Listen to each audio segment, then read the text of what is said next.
ইন্না লিল্লাহি। ওসমান হাদী 15-20 মিনিট আগে ইন্তেকাল করেছেন।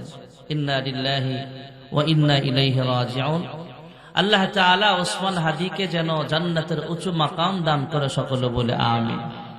আমরা চাই এই ওসমান হাদীকে যারা হত্যা করেছে, এই হত্যার সাথে যারা জড়িত, এদের সবগুলাকে দেশ থেকে পালায়া গেল, অন্য দেশ থেকে ধরে এনে এদেরকে ফাঁসির কাস্তে ঝুলানো উচিত, ঠিক না বেঠিক জোরে বলেন, যাতে করে এমন ওসমান হাদীর মতো মর্দে মুজাহিদদেরকে আর শহীদ হতে না হয়, ঠিক না বেঠিক জোরে বলেন। আল্লাহ তাআলার পথে মানুষকে ডাকবা, সৎ কাজের আদেশ করবা, অসৎ কাজের নিষেধ করবা। সৎ কাজের আদেশ করতে গেলে, অসৎ কাজের নিষেধ করতে গেলে বিপদ চলে আসতে পারে। ওয়া আমর বিল মারুফ ওয়া নাহি আনিল মুনকার। সৎ কাজের আদেশ, অসৎ কাজের নিষেধ করতে গেলে বিপদ চলে আসতে পারে। যখন বিপদ চলে আসবে তখন ধৈর্য ধারণ করবা। বিপদ থেকে বাঁচাবেন, জোরে বলেন একমাত্র কে? আল্লাহর হাবিব রাহমাতুল লিল আলামিন বলেন, এই বেলাল শুধু দুনিয়ার মুয়াজ্জিন নয়, এই বেলাল হাসরের মাঠেও আজান দিবে। এই দুনিয়াতে চতুর্দিকে 33 মাইল করে আজানের আওয়াজ শোনা যায়। আর বেলাল যখন হাসরের ময়দানে জান্নাতি সাওয়ারের উপরে উঠে আজান দিয়ে দিবে, এই বেলাল হাফসি কালো বেলালের আজানের আওয়াজ গোটা হাসরবাসীদের কান পর্যন্ত আমার আল্লাহ পৌঁছায় দিবে। তাহলে কালো মানুষটারও দাম আছে না নাই? আমাদের এখানে অনেক মানুষ আছে দেখতে কালো, অনেক মানুষ আছে দেখতে সুন্দর, তবে আফ্রিকার মানুষের মতো কালো মানুষ এখানে একজনও নাই, এই গ্রামেও পাওয়া যাবে না। পুরা সোনার গায়ে আফ্রিকান কালো মানুষের মতো কালো মানুষ পাওয়া কষ্ট হয়ে যাবে। আফ্রিকার মানুষ দেখতে অনেক কালো। ভাইয়ারা আমার, বন্ধুরা আমার, মহিলারা লাকড়ির চুলায় রান্না করলে, লাকড়ির চুলায় রান্না বান্না করলে যেমন পাতিলার তলাটা যেমন ভাবে কালো হয়ে যায়, এমন কালো বেলাল অনেক কালো মানুষ। মসজিদে নববীর মুয়াজ্জিন ছিলেন, এই জন্য মসজিদে নববীতে তথা মদিনাতুল মুনাওয়ারায় কালো মানুষের আলাদা সম্মান। জোরে করুন সুবহানাল্লাহ। কালো হলে মন খারাপ করা যাবে না, কারণ হলো কালো চেহারা দেখে আল্লাহ জান্নাত দিবে না। চেহারা সুন্দর হলেই, হে পর্দার আড়ালের মা বোনেরা আমার, চেহারা নায়িকার মতো সুন্দরী হলে, হুরের মতো সুন্দরী হলে অহংকারিনী হওয়া যাবে না, কারণ এই সুন্দর চেহারা দেখে আল্লাহ জান্নাত দিবে না। সুন্দর চেহারা দেখে অহংকার করা যাবে না।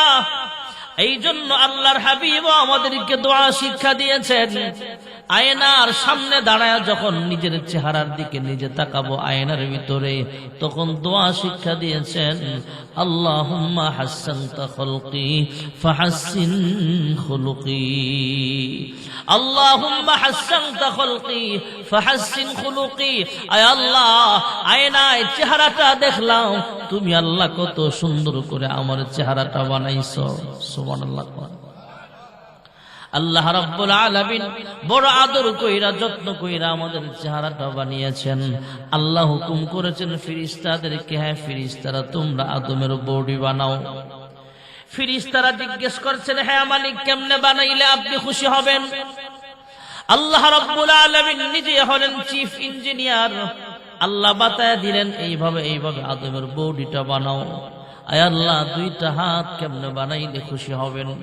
আল্লাহ জানায় দিলেন, এইভাবে এইভাবে তোমরা দুইটা হাত বানাও, দুইটা পা এইভাবে এইভাবে বানাও। ফেরেশতারাও বানালেন। যখন চেহারা বানাইবার সময় আসলো, আল্লাহর ফেরেশতারা জিজ্ঞেস করছে, হে মালিক, আদমের চেহারাটা কেমনে বানাইলে খুশি হবেন? মহান রব্বুল আলামিন কুদরতি আওয়াজ দিয়া জানায়া দিলেন, ফেরেশতারা রে, আমার আদরের মাখলুক, মুহাব্বতের মাখলুক ইনসান তথা আদমের চেহারা তোমরা বানাইলে হবে না, আমি আল্লাহ নিজ কুদরতি হাত দিয়া আদমের চেহারাটা বানাতে চাই। আল্লাহ রাব্বুল আলামিন কুদরতি হাত দিয়া ডইলা ডইলা আদমের চেহারাটা বানালেন।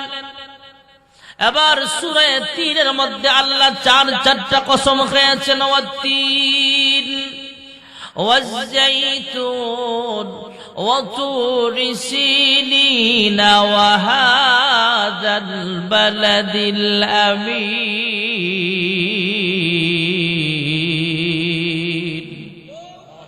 আল্লাহু আকবার যেহেতু বলছেন, একটু মুহাব্বতে জোরে আল্লাহু আকবার। না, মানুষ আন্দাজে আওয়াজ দেওয়া হয় না, আরো জোরে আল্লাহু আকবার। এদেশে আল্লাহু আকবারের সুরে সূর্য ওঠে, এদেশে আল্লাহু আকবারের সুরে সূর্য ডুবে। এদেশের মাল্লা মাঝি কৃষক শ্রমিক সবার ঠোঁটে শোনরে লা ইলাহা ইল্লাল্লাহর জিকির উঠে, ঠিক না ঠিক? ইমানের তপ্ত আগুন জ্বলছে সবার বুকে বুকে, সে আগুন দেশ হতে দেশ দেশান্তর জ্বলতে হবে। এদেশে আল্লাহু আকবারের সুরে সূর্য উঠে, এদেশে আল্লাহু আকবারের সুরে সূর্য ডুবে। জোরে আল্লাহু আকবার। আল্লাহ রাব্বুল আলামিন চারটা দামি জিনিসের কসম খেয়ে বলেন, লাকাদ খালাকনাল ইনসানা ফি আহসানি তাকওয়িম। আমি আল্লাহ সবচেয়ে সুন্দর করে মানুষ বানাইছি। যেরকম সুবহানাল্লাহ। মানুষ সুন্দর হলেও সুন্দর, কালো হলেও সুন্দর। এই জন্য আয়নায় যখন চেহারা দেখবেন, আল্লাহর হাবিব দোয়া শিক্ষা দিয়েছেন, দোয়া করবা, আল্লাহুম্মা হাসসানতা খুলকি ফাহাসসিন খুলুকি। আয় আল্লাহ, আমার চেহারাটা কত সুন্দর করে আপনি বানিয়েছেন, এই চেহারা সুন্দর হলেই জান্নাতে যাওয়া যাবে না, চরিত্রটাও ভালো হতে হবে। আয় আল্লাহ, আমার চেহারাটা যেমন সুন্দর বানাইছেন, আমার চরিত্রটাও সুন্দর বানায় দেন। যেরকম সুবহানাল্লাহ। এই জন্য বিবাহের ক্ষেত্রে ছেলে বিবাহ করক বা মেয়ে বিয়া দেন, পাত্র পাত্রীর ক্ষেত্রে নামাজি কিনা, ধার্মিক কিনা, পর্দা নিশীন কিনা, এগুলো দেখার দরকার আছে না নাই? এখন তো ডিজিটাল জামানা। মাইকম্যান কো মাইক শীষ মারে, সাউন্ড কমাই দিতে কই আসলে। এখন তো ডিজিটাল জামানা। এক সময় এমন ছিল, পাত্র পাত্রী দেখতে গেলে জিগাইতো নামাজ পড়েনি, মুরব্বীরা জিগাই দিয়ে। এক মুরব্বী ফুলা বিয়া করাইব, গিয়ে গেছে মায়া দেখতে, জিগায় নামাজ পড়ো, হ্যাঁ। ফজরের নামাজের ফরজ কয় রাকাত? দূর থেকে ইশারায় ওই মায়ার দাদি দেখায় দিছে ফজরের ফরজ 2 রাকাত। এমনি ইশারা 2 দেখাইছে দূর থেকে। মায়ার 2 রাকাত কয় নাই, কয় 8 রাকাত। বিয়া থাকবো না ভাঙবো? আরে কথা কয় না, বিয়া থাকবো না ভাঙবো? গেছে গে ভাঙ্গা। পরবর্তীতে দাদি জিজ্ঞেস করে, নাতিন রে, তোরা না জিগাইলাম, তোরা না ইশারা দিলাম 2 রাকাত, তুই 8 রাকাত কইলি। বুড়ি, তোমার আকল আছে? 2 রাকাত কয়ে বিয়ে আটকাই নাই, আর 8 রাকাত কয়ে বিয়ে আটকাইতে পারি নাই, আর 2 রাকাত কইলে তো আরো আগে ভেঙে যেত। হ্যাঁ, শীষ মারে, দূরের মাইকগুলো শীষ মারে। এই জন্যে আগে জিজ্ঞেস করতো ধার্মিক কিনা। এখন তো এটা জিগায় না, জিগায় টিকটকের ফলোয়ার কয়জন, ফলোয়ার টিকটকের বিচারে। টিকটকের বিয়ে কইরা পরে এই মায়া আরেক টিকটকার লইয়া ভাগে, আছে না নাই? আমাদের দেশে একটা ভাইরাল টিকটকার আছে, হিরো আলম, আছে না নাই? এমন আরো আছে। এক টিকটকার নিরে বিয়া করা, আবার এক টিকটকার আরেক টিকটকার লইয়া ভাগে। এগুলা না। মায়া সুন্দরী ঠিক আছে, ধার্মিক কিনা, পর্দা নিশীন কিনা, খবর নিয়ে দেখেন। বড় বড় আল্লাহ ওয়ালা যারা হয়েছে, বড় বড় বুজুর্গ যারা হয়েছে, এদের মা বড় আল্লাহ ওয়ালি। এত সস্তা না। মুগরাপার চৌরাস্তার মার্কেটে গেলে, হাসপাতালের সামনে গেলে দেখা যায় কোনটা মায়া কোনটা মায়ার মা বোঝা যায় না, এমন আছে না নাই? তাহলে মা ভালো খুঁজতে হবে। হযরত ওমর বলতেছেন, ভালো একটা মা লাগবে, কারণ ভালো একটা মা দাও, আমি তোমার একটা জাতি উপহার দেব। সন্তানের 1 নম্বরের হক হলো প্রাপ্তবয়স্ক পুরুষ যখন বিবাহ করবে তখন বিবাহের ক্ষেত্রে তার বউটা নির্বাচনের ক্ষেত্রে ধার্মিক দেখা, সুন্দরী হোক, ধার্মিক কিনা সেটা আমার আগে দেখা লাগবে। সুন্দরী দেখে একটা বিবাহ করলেন, ধার্মিক দেখে একটা বিবাহ করলেন। বিবাহ করার পর সন্তান যখন জমিনে ভূমিষ্ঠ হবে, মায়ের পেট থেকে জমিনে আসবে, জমিনে আসবে, মায়ের গর্ভে থাকাকালীন অবস্থায় মায়ের কষ্ট আছে না নাই? গর্ভে সন্তান থাকাকালীন অবস্থায় বেশি বেশি কোরআন তেলাওয়াত করা।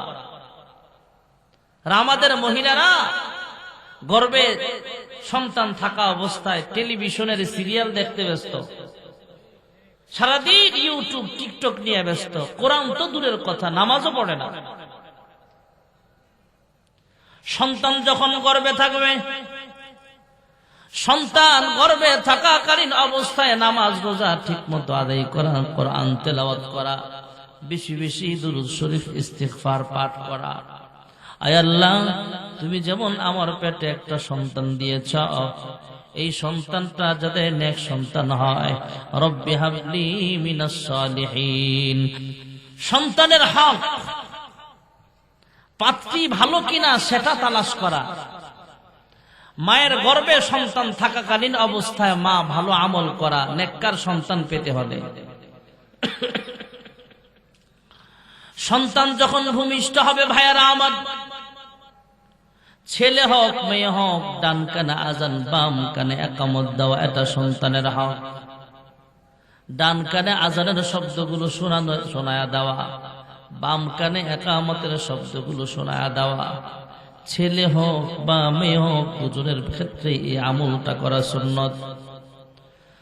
সন্তান ছেলে হোক বা মেয়ে হোক, সন্তানের বয়স যখন 1 সপ্তাহ হবে, সন্তানের বয়স যখন 7 দিন হবে, তখন একটা ভালো নাম রাখা।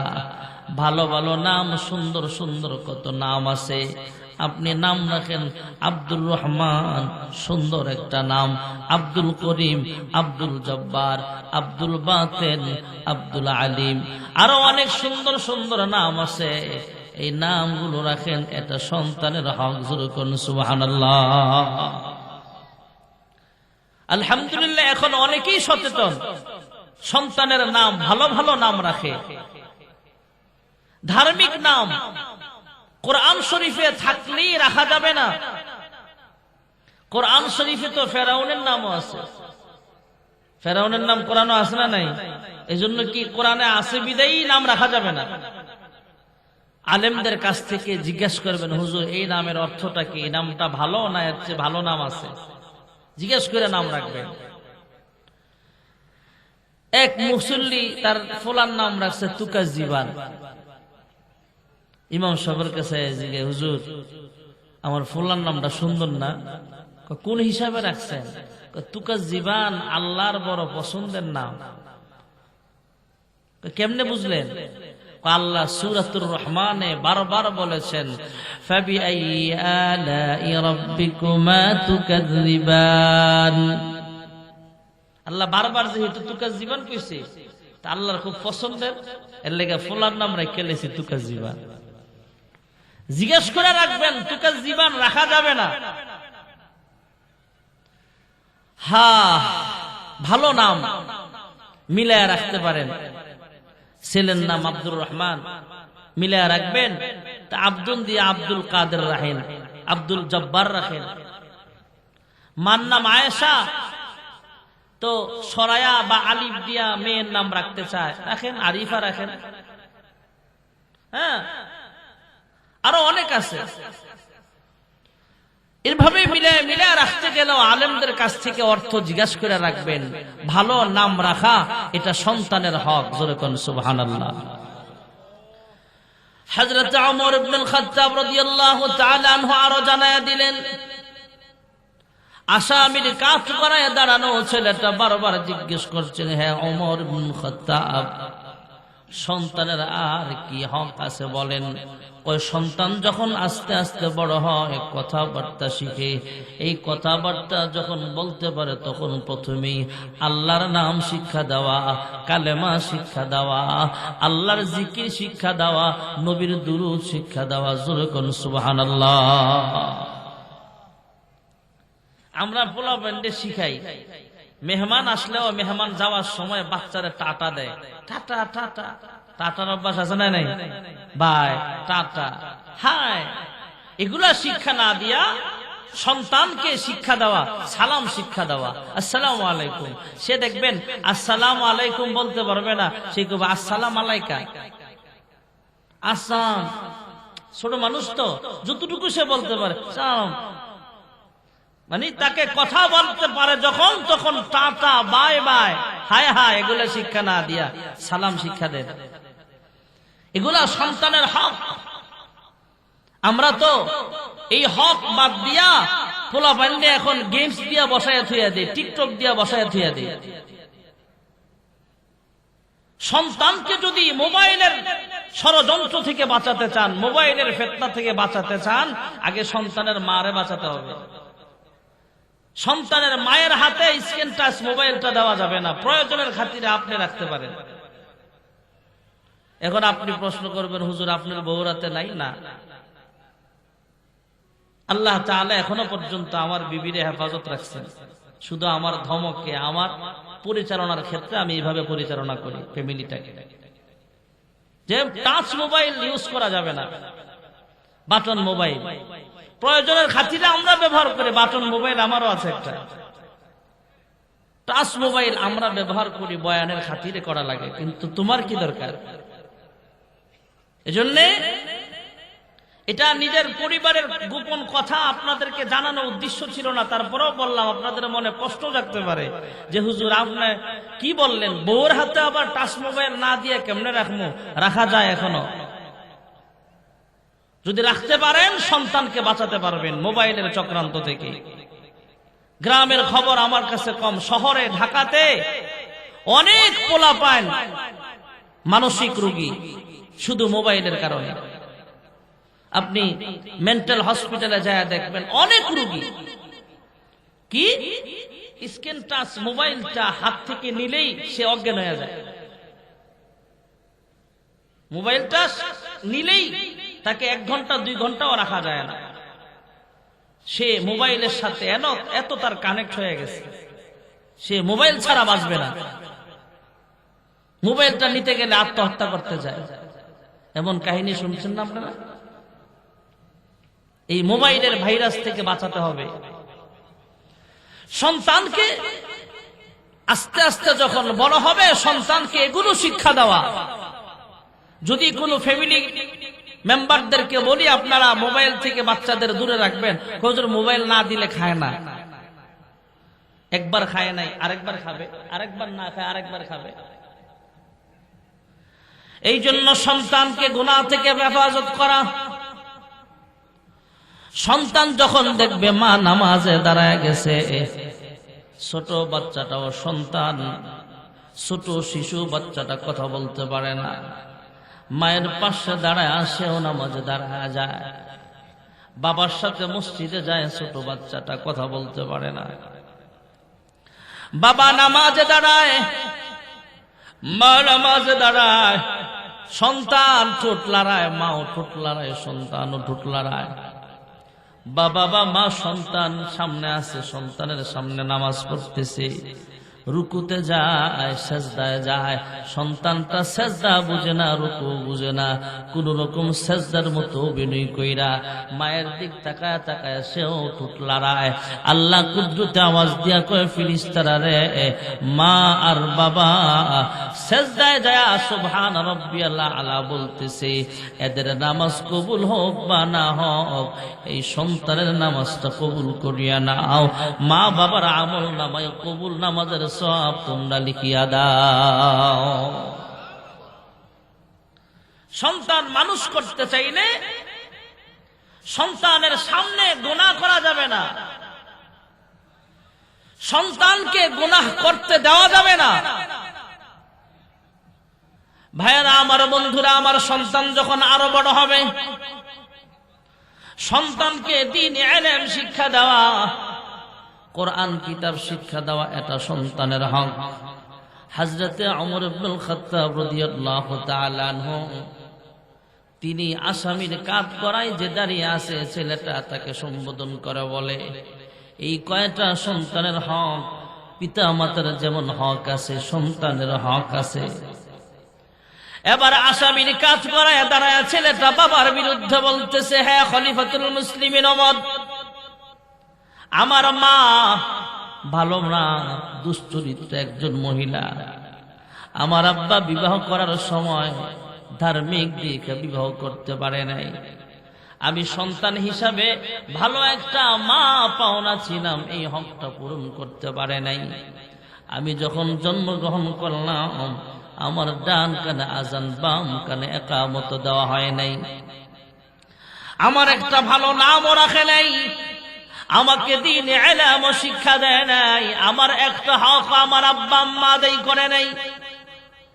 এবার খলিফাতুল মুসলিমিন ওমর ডাক দিয়া কয়, পিতা আর ছেলে দুজনকে সম্বোধন করে কয়, আপনি আব্বা হইয়া সন্তানের বিরুদ্ধে মামলা করেছেন। সন্তান নাকি আপনাকে ভাত কাপড় দেয় না, খেদমত করে না, আপনি তো সন্তানের হক আদায় করেন নাই বরাবর। এমন সমাজে আছে না নাই? এজন্য পিতা মাতার হক, সন্তানের হক গুলো আগে আদায় করতে হবে। পিতা মাতার হক যেমন সন্তানের হক আছে, তবে পিতা মাতার হক সবচেয়ে দামি। সুবহানাল্লাহ বলেন।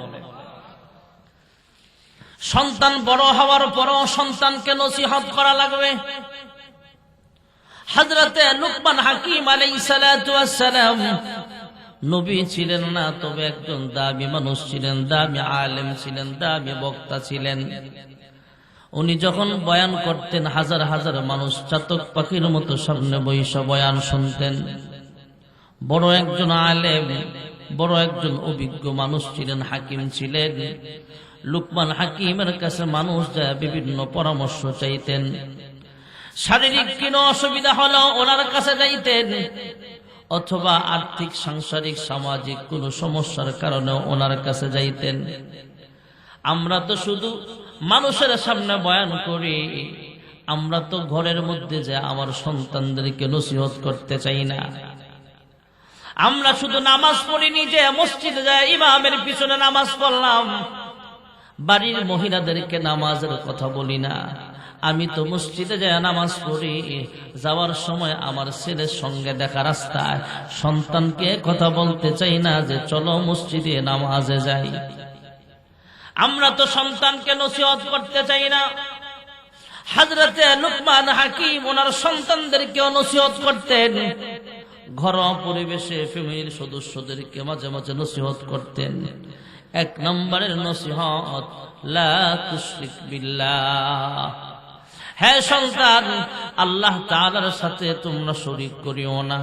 কারণ আল্লাহ হলেন আমার রিজিকের মালিক, আল্লাহ হলেন খালেক, আল্লাহ হলেন মালিক, আল্লাহ তাআলা আমার সৃষ্টিকর্তা, আল্লাহ তাআলা আমার রিজিক দেনওয়ালা, আল্লাহ তাআলা সব কিছুর মালিক। যখন সুবহানাল্লাহ,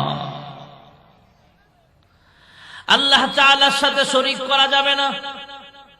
দুই নম্বরের নসিহত করলেন, ইয়া বুনাইয়া আকিমিস সালাতা ওয়া আমুর বিল মা'রুফ ওয়ানহা আনিল মুনকার ওয়াসবির আলা মা আসাবাক ইন্না যালিকা মিন আজমিল উমুর।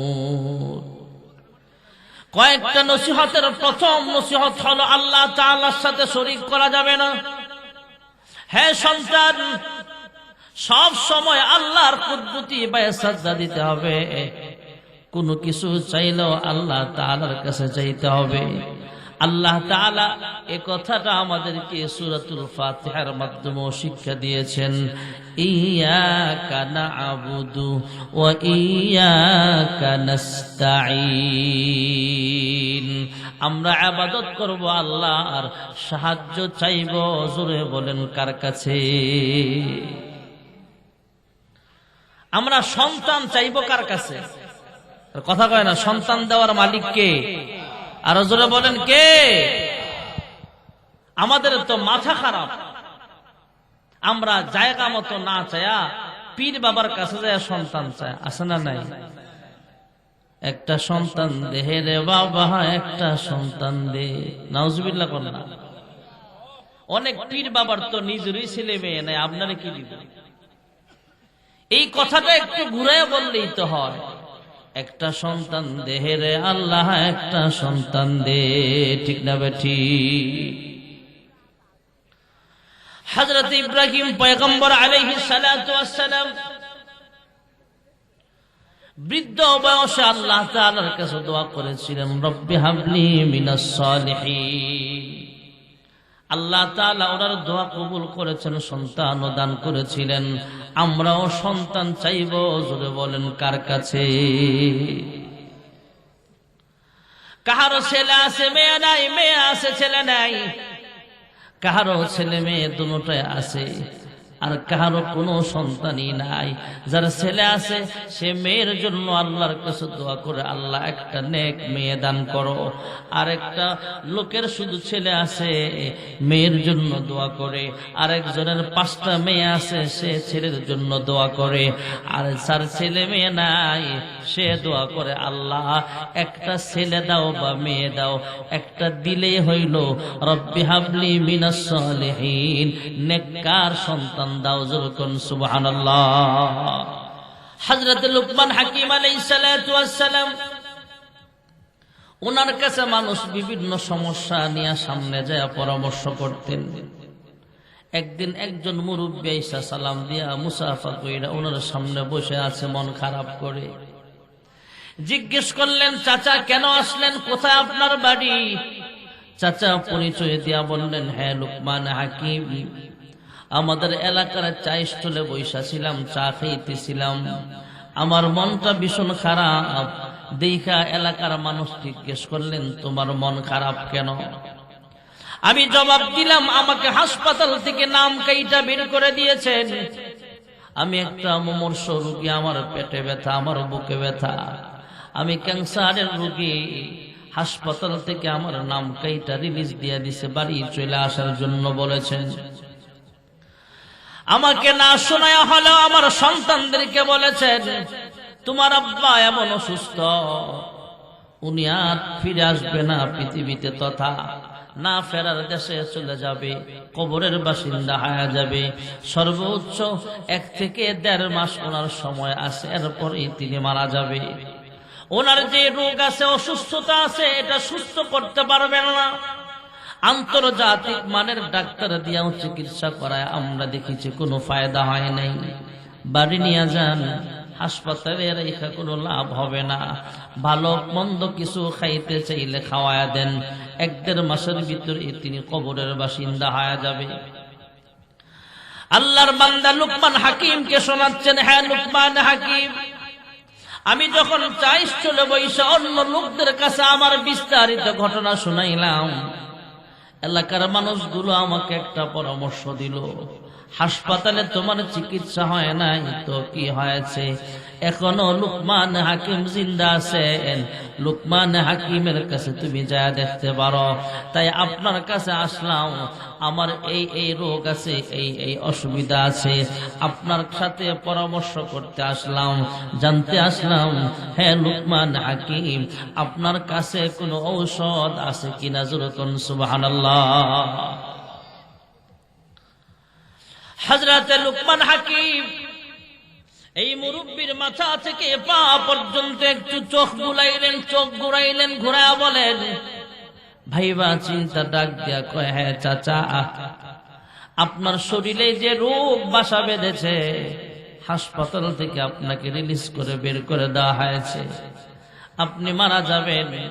অতি সত্তর রোগ থেকে আপনি মারাও যেতে পারেন, এমন অবস্থাতে আছেন বলেছে। আমি লুকমান হাকিম আপনাকে নজর দিয়া দেখলাম, আপনাকে একটু এক্সরে করে দেখলাম, আপনাকে একটু আলট্রা করে দেখলাম, চেক আপ করে দেখলাম, আপনার শরীরে ফুল বডিতে যে যে রোগ আছে এই রোগের চিকিৎসা আমি লুকমান হাকিমের কাছেও নাই। এ কথা বলার পরে মন কি ভালো হইব না আরো খারাপ হইব? লুকমান হাকিম যখন শোনা দিলেন, হ্যাঁ চাচা আমার কাছে আপনার এই রোগের চিকিৎসা হবে না, চাচা মিয়া আবার চোখের পানি ফেলে কানলে আর লুকমান হাকিমের দরজা থেকে বের হয়ে বাড়ির দিকে রওনা হয়ে যায়। বাড়ির কাছাকাছি যায় ভাবলেন আর কয়েকদিন আমার হায়াত আছে, এই হায়াতটাতে আমি বাড়িতে যাই কোনো লাভ নাই।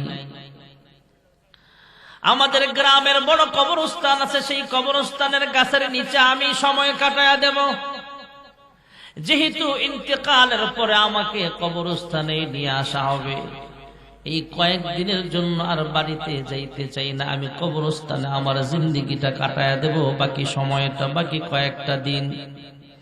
এই মনোভাব নিয়ে বাড়ি যায় নাই, পুরাতন কবরস্থানের একটা গাছের নিচে বৈশা সময় কাটায়া দেয়। সেখানে নামাজ পড়ে, সেখানে আল্লাহর কাছে কান্দে অসুস্থ মানুষ। দিনের পর দিন চলে যায়, রাতের পর রাত চলে যায়, অসুস্থতা আর ভালো হয় না। আকাশে প্রচন্ড মেঘ দেখা যাচ্ছে, মেঘাচ্ছন্ন একটা আকাশ হয়ে গেছে, মেঘমালা উঠতেছে, আবহাওয়াটা একটু দিনের বেলায় অন্ধকার হয়ে গেছে, সূর্য দেখা যায় না, অন্ধকার হয়ে গেছে। হঠাৎ প্রচন্ড বৃষ্টি শুরু হয়ে গেছে। চাচা গাছের নিচে আরাম করতেছেন, বৃষ্টি এমন ভাবে বয়া যাইতেছে, এই বৃষ্টির পানিতে কবরের অনেক মাটি সইরা গেছে, কবরস্থানের অনেক মাটিও পানির স্রোতে ভাইসা গেছে। তিনি দেখতে পাইলেন কবরের একটা হাজার হাজার বছর আগের কবর হবে, এটা কয়েক হাজার বছর আগের একটা কবরস্থান এখানে থাকতে পারে। এই কবরের একটা পুরাতন মানুষের মাথার লাশের চুলি একটা বাটির মতো পড়ে আছে, বৃষ্টির পানি সেই বাটির মধ্যে জমে আছে। বৃষ্টি থাইমা গেছে কিন্তু পানিটা রয়ে গেছে। এটা কোনো বাটি নয়, এটা হলো পুরাতন কবরের মাথার একটা ঠুলি। এই মাথার ঠুলিটা বাটির মতো এভাবে পড়ে আছে, বৃষ্টির পানিও জমে আছে। তিনি হঠাৎ দেখতে পাইলেন শত শত বছর আগের একটা পুরাতন সাপ দেখা যায়, কয়েকশো বছর পুরাতন একটা সাপ দেখা যায়, ভয়ঙ্কর একটা বিষাক্ত সাপ আসতেছে। আল্লাহর বান্দা প্রাথমিক অবস্থায় ভয় পেয়ে গেলেন, এরপরে চিন্তা করলেন ভয় পায় আমার কি লাভ, আমার যে রোগ আছে শরীরের ভিতরে, সাপে কামড় দিলে যে ব্যথা পামু এর চাইতে বেশি ব্যথা তো অলরেডি আমার শরীরের ভিতরেই তো আছে, আমি মরলে মরবো, এখান থেকে বাড়ি যাব না। তিনি লক্ষ্য করে দেখলেন সাপটা ওনার দিকে আসতেছে, আস্তে আস্তে পুরাতন কবরের যে মাথার ঠুলির মধ্যে বৃষ্টির পানি জমে আছে সেখানে আইসা থেমে গেছে।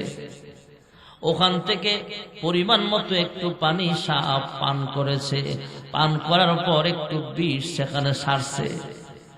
আবার সাপটা পিছনে ব্যাগ দিলেন, ওনার কাছে আসলেন না, পিছনে চলিয়া গেল। সাপ তার গন্তব্যে চলিয়া গেলে আল্লাহর বান্দা হঠাৎ চিন্তা করলো আমার যে অসুখ, এই অসুখ ভালো হবে না, কবে মরমু এটাও জানি না, এত প্রচন্ড ব্যথা সহ্য হচ্ছে না। উনি যায় মাথা ঠিক নাই, পাগলের মতো ছটফট ছটফট করতে করতে ওই মাথার ঠুলির মধ্যে বৃষ্টির পানি জমে আছে, সেখানে আবার সাপ বিষ ছাড়ছে। ওই বিষাক্ত বৃষ্টির পানিটা এই মাথার ঠুলিটা হাতের মধ্যে নিয়া ওই বিষাক্ত বৃষ্টির পানিটা তিনি খেয়ে ফেলছে। খেয়ে ফেলার কিছুক্ষণ পরে তিনি অনুভব করতে পেরেছেন ওনার শরীরে যত রোগ আছে সব রোগ আমার আল্লাহ ভালো করে দিয়েছেন। আর জোরে কও, ওনার শরীরে আর কোনো ব্যথা নাই, উনি অনুভব করতে পারতেছেন তিনি একজন সুস্থ মানুষ। তিনি বাড়ির দিকে রওনা হলেন। বাড়ির কাছাকাছি যায়, বাড়িতে যাওয়ার আগে আগে লুকমান হাকিমের কাছে যায়। সালাম দিয়া জিজ্ঞেস করলেন, হ্যাঁ লুকমান হাকিম, এমন এমন ঘটনা আমার সাথে ঘটেছে, আর আপনি বলেছেন আপনার কাছে আমার এই রোগের ঔষধ নাই। হযরতে লুকমান হাকিম ডাক দেয়া কয়, চাচা মন খারাপ কইরেন না। আপনি যখন আমার কাছে এসেছিলেন আমি আপনার মাথা থেকে পা পর্যন্ত পর্যবেক্ষণ করলাম, একটু ভাবলাম, চেক আপ করলাম। আমি দেখলাম আপনার শরীরে যে রোগ বালা মুসিবত আছে, এই রোগের শিফা হলো পুরাতন কবরের একটা মাথার ঠুলি লাগবে, পুরাতন একটা লাশের ঠুলি লাগবে, মাথার ঠুলি, আর সেখানে পরিমাণ মতো বৃষ্টির পানিও লাগবে। আবার সেখানে কয়েকশো বছর আগের পুরাতন একটা সাপের বিষ লাগবে। আমি পুরাতন মাথার ঠুলি পাবো কোথায়? আর এত শত বছর আগের পুরাতন সাপ পাবো কোথায়? আর বিষাক্ত সাপ তো আমার কথায় বিষ ছাড়বে না।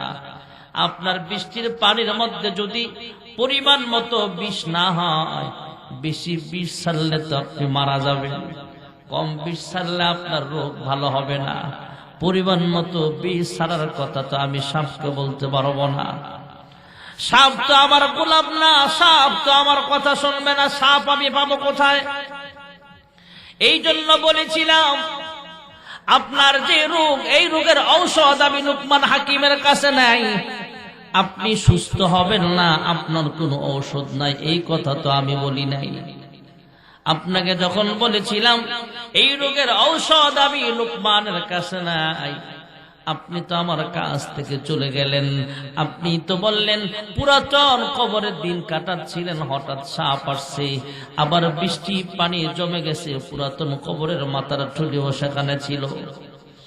সাপ আইসা বিষ সেখান থেকে পানিও পান করছে, অল্প একটু বিষ পরিমাণ মতো সেখানে সারছে। আপনি ছটফট করতে করতে সেখানে যায় বিষ পান করে ফেলছেন, পানি পান করে ফেলছেন। বিষাক্ত সাপের বিষ মিশিয়ে আছে যে পানিতে, মিশ্রিত পানি, বিষ মিশ্রিত পানিটা আপনি পান করে ফেলেছেন। আল্লাহ তাআলা এই বিষাক্ত সাপের বিষ আর পানি, বৃষ্টির পানি পুরাতন মাথার ঠুলির মধ্যে যখন একত্রিত হয়েছে, এটাই ছিল আপনার শিফা। আপনি যখন পান করেছেন, আমার আল্লাহ তাআলা আপনার শরীরের সব রোগ ভালো করে দিয়েছেন। যুরকুন সুবহানাল্লাহ। হযরত লুকমান হাকিম যখন রাস্তা দিয়ে হাঁটতেন, গাছ তো ওনাকে সালাম দিয়া বলতেন, হ্যাঁ লুকমান হাকিম, আল্লাহ তাআলা আমি গাছের ভিতরে অমুক রোগের ঔষধ রেখেছেন। গাছের ফুল থেকে আওয়াজ আসতো, হ্যাঁ লুকমান হাকিম, এই ফুলের ভিতরে আল্লাহ অমুক রোগের ঔষধ নিহিত রেখেছেন। গাছের লতা পাতা থেকে আওয়াজ আসতো, হ্যাঁ লুকমান হাকিম, এই গাছের লতা পাতার মধ্যে অমুক রোগের ঔষধ আল্লাহ দিয়েছেন। যুরকুন সুবহানাল্লাহ। হযরত লুকমান হাকিম সন্তানদেরকে নসিহত করতেন, হ্যাঁ সন্তান, আল্লাহ তাআলার সাথে তোমরা শরীক করিও না। 2 নম্বরের নসিহত করলেন, ইয়া বুনাইয়া আকিমিস সালাহ, নামাজ পড়ো, ওয়া আমুর বিল মারুফ, 5 ওয়াক্ত নামাজের দরকার যখন আছে না নাই। এরপর নসিহত করলেন, হে সন্তান, সৎ কাজের আদেশ করবা, অসৎ কাজের নিষেধ করবা। সৎ কাজের আদেশ করতে গেলে বিপদ আছে না নাই? অসৎ কাজের নিষেধ করতে গেলে বিপদ যখন আছে না নাই?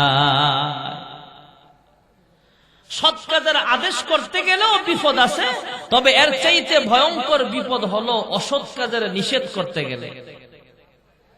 মসজিদের খতিব সাহেব যখন নেশার বিরুদ্ধে ওয়াজ করে, মদ, গাঞ্জা, হিরোইন, এগুলো মনে হয় নারায়ণগঞ্জে নাই না?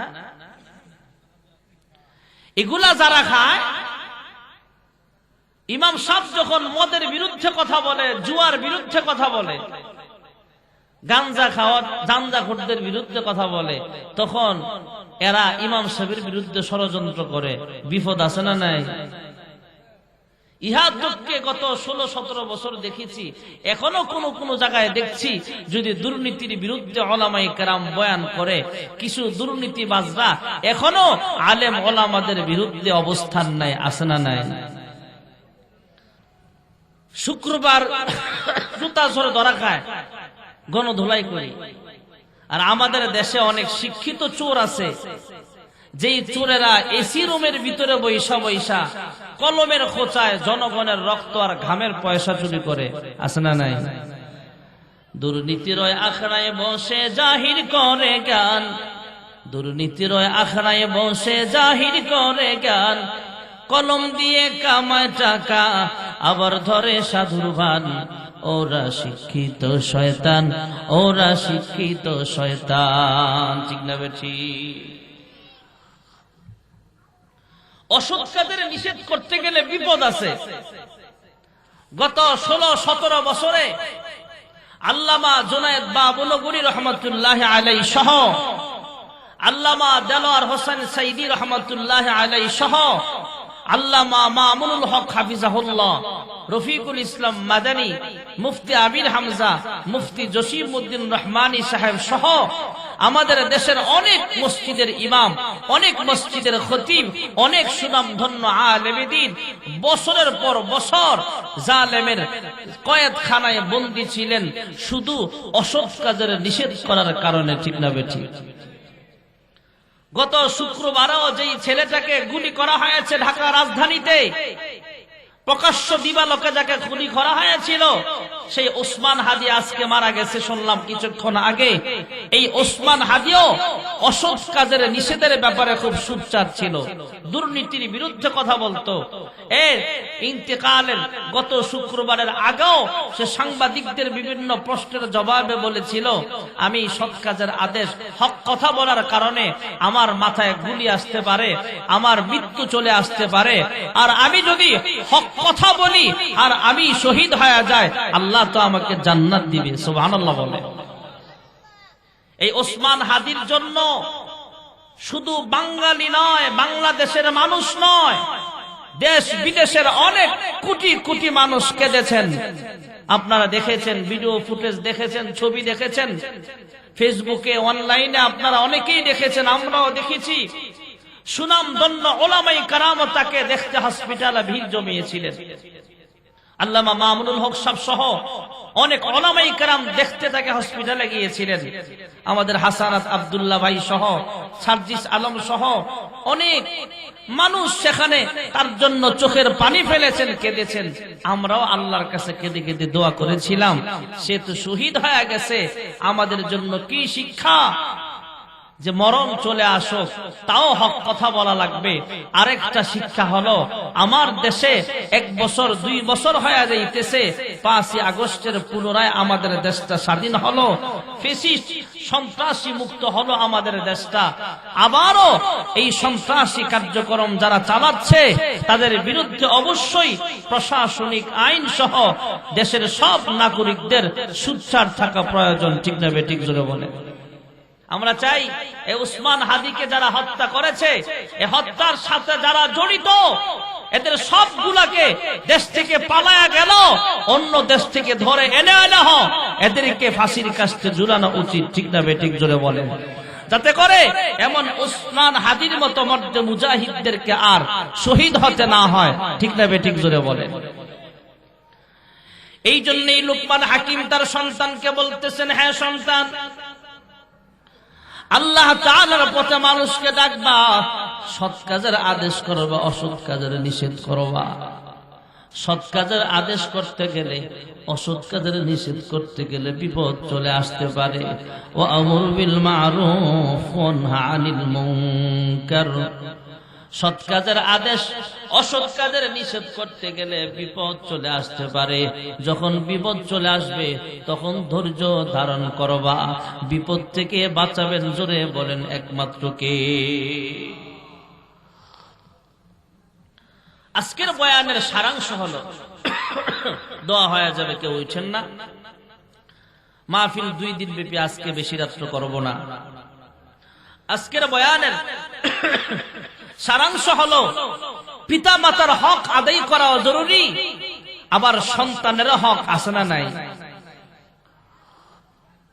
সন্তানের হক হলো বিবাহ করার সময় ভালো পাত্রী দেখে বিবাহ করা, সন্তান জন্মগ্রহণ করলে ডান কানে আজান বাম কানে একামত দেওয়া, সন্তান যখন 7 দিন বয়স হবে ভালো একটা নাম রাখা, সন্তান যখন কথা বলতে পারবে এরে গুনাহ থেকে হেফাজত করা, মোবাইলের ভাইরাস থেকে সেভ রাখা, বিভিন্ন গুনাহ থেকে হেফাজত করা, তাকে দ্বীন শিক্ষা দেওয়া, আল্লাহর কালাম শিক্ষা দেওয়া।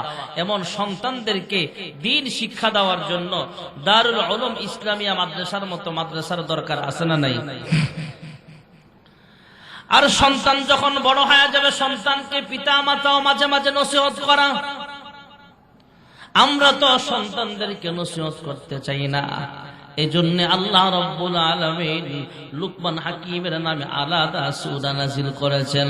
তিনি নবী ছিলেন না, তবে তার দামি দামি কথাগুলো আল্লাহ কোরআনে নোট করেছেন। এই বিষয়টাও নোট করেছেন, তোমরাও তোমাদের ছেলে মেয়েদেরকে শাসন করো, তাদেরকে নসিহত করো। এই সন্তান আল্লাহ তাআলার সাথে শরীক করা যাবে না। 5 ওয়াক্ত নামাজ সময় মতো আদায় করবা, সৎ কাজের আদেশ করবা, অসৎ কাজের নিষেধ করবা। সৎ কাজের আদেশ অসৎ কাজের নিষেধ করতে গেলে বিপদের সম্মুখীন হওয়া লাগতে পারে, ধৈর্য ধারণ করবা। বিপদ থেকে বাঁচানোওয়ালা জোরে বলেন কি? আলহামদুলিল্লাহি রাব্বিল আলামিন, والصلاة والسلام على أشرف الأنبياء والمرسلين وعلى آله وأصحابه أجمعين. ربنا ظلمنا أنفسنا وإن لم تغفر لنا وترحمنا لنكونن من الخاسرين. يا رب العالمين يا أكرم الأكرمين. অগমালি গভীর রজনীতে আমি গুনাহগার, তোমার কতগুলা আশিকিন শাকিরিন বান্দা বান্দি নিয়ে তোমার শাহী দরবারে 2টা হাত বাড়ায়া দিলাম।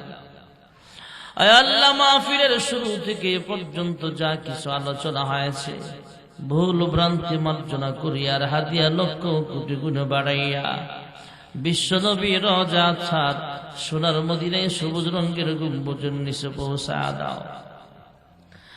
আয় আল্লাহ, থেকে উসিলা করে বাবা আদম আলাইহিস সালাম থেকে এই মুনাজাত পর্যন্ত যারা পরিমাণ ঈমান নিয়ে যারা কবরের বাসিন্দা হয়ে গেছে প্রত্যেকের কবরের হাদিয়াগুলো পৌঁছা দাও।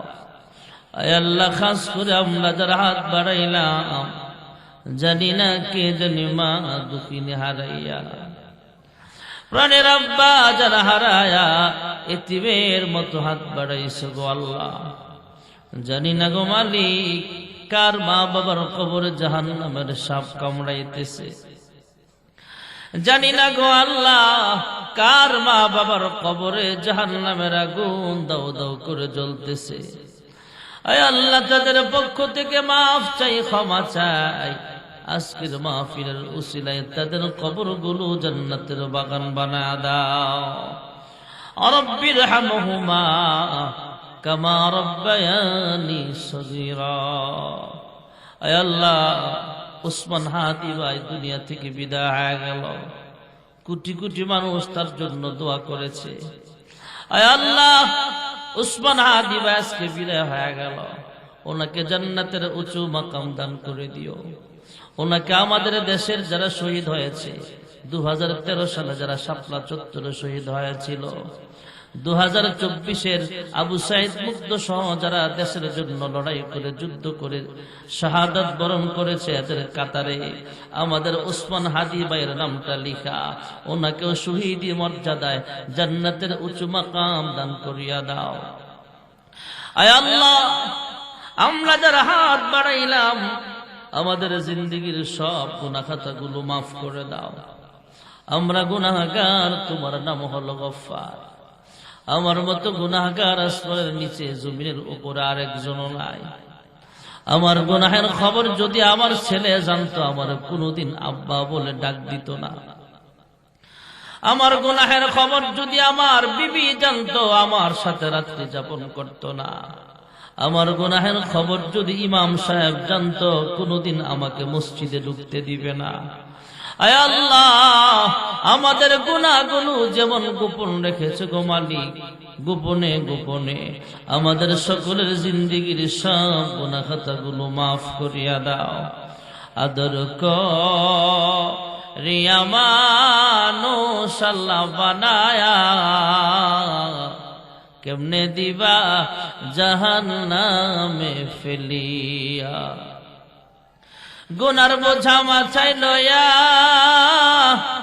আমরা দেশ বিদেশে ঘুরি, কোন দিন জানি আজরাইলের হাতে ধরা পড়ি।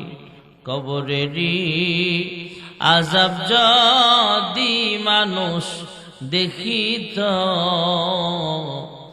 ঘরবাড়ি ছাড়িয়া রে পাগল হইত। তুমি ছাড়া কারি কাছে আমরা করি বড় দান, তুমি বিনে কে বুঝিবে মনেরই বেদন। তুমি যদি মাফ না করো আল্লাহ বান্দারে, বল তোমার বান্দা যাবে কার কাছে। আয় আল্লাহ, তুমি ছাড়া আমাদের মাফ করে নেওয়ালা আর কেউ নাই, আমাদের সকলকে তুমি মাফ করে দাও। আয় আল্লাহ, যারা টাকা দিয়া পয়সা দিয়া সুপরামর্শ দিয়া মাহফিলের ইন্তজাম করেছে, মাদ্রাসা মসজিদের খেদমত করতেছে, প্রত্যেকের মনের নেক আশাগুলো পূরণ করিয়া দাও। আয় আল্লাহ, জানি না কোন দিন জানি মালাকুল মউত আজরাইল সামনে হাজির হয়ে যাবে, একদিন কাফনের কাপড়ের প্যাকেট বানায়া কবরের বাসিন্দা বানায়া দিবে। আয় আল্লাহ, মার্কিন সাদা কাফনের প্যাকেট হওয়ার আগে ইহরামের দুইটা কাপড়ে জড়ায়া লব্বাইক আল্লাহুম্মা লব্বাইক বলে বলে তোমার ঘর খানায় কাবার সামনে হাজিরা দেওয়ার তৌফিক আমাদের সকলকে নসিব করে দাও। আয় আল্লাহ, মক্কার মানুষ কত ভাগ্যবান, মন চাইলে মক্কাতুল মুকাররমার সামনে হাজির হয়ে যায়। মদিনার মানুষ কত ভাগ্যবান, মন চাইলে মদিনাতুল মুনাওয়ারার সামনে হাজির হয়ে যেতে পারে। আমরা কপাল পোড়া ৬০০০ কিলোমিটার দূরের মানুষ, কিন্তু মন চায় বারবার মক্কায় যাইতে, মদিনায় যাইতে। আয় আল্লাহ, আমাদের সবাইকে বারবার হজ্জ মাবরুর তৌফিক নসিব করিয়া দাও। আয় আল্লাহ, অনেকে অসুস্থ, শিফায়ে কামিলা দান করো, যারা অভাবে আছে অভাবগুলো দূর করে দাও। আল্লাহুম্মা ইহফাজনা মিন কুল্লি বালাইদ দুনিয়া ওয়া আযাবিল আখিরাহ ওয়া তাওফানা মুসলিমান ওয়া আলহিকনা